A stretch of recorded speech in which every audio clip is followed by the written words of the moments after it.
नमस्कार मंडळी, तू ही रे माझा मितवा या मालिकेचा येणारा भाग आपण पाहणार आहोत. तर अर्णव हा ईश्वरीच्या बाबांना म्हणतो, राजेशने आपल्याला जो त्रास दिला आहे, वाईट कृत्य केलं आहे, त्यामुळे आम्ही त्याला खूप मोठी शिक्षा देणार आहोत. तो कधीही विसरू शकणार नाही.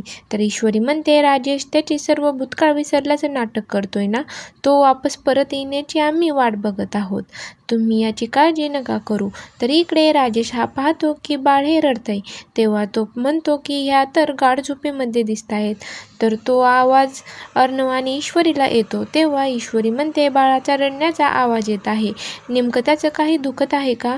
तेव्हा अर्णव म्हणतो, मला तर वेगळीच काहीतरी गडबड दिसत आहे. तो राजेश तर काही वाईट करणार नाही ना बाळासोबत. तर राजेश हा बाळाला घेऊन बाहेर जातो. तर आता राजेशला पकडतील का अर्णव आणि ईश्वरी, हे पाहणं खूपच रंजक ठरणार आहे. अशाच मालिकेचे नवनवीन व्हिडिओ पाहण्यासाठी चॅनलला सबस्क्राईब नक्की करा.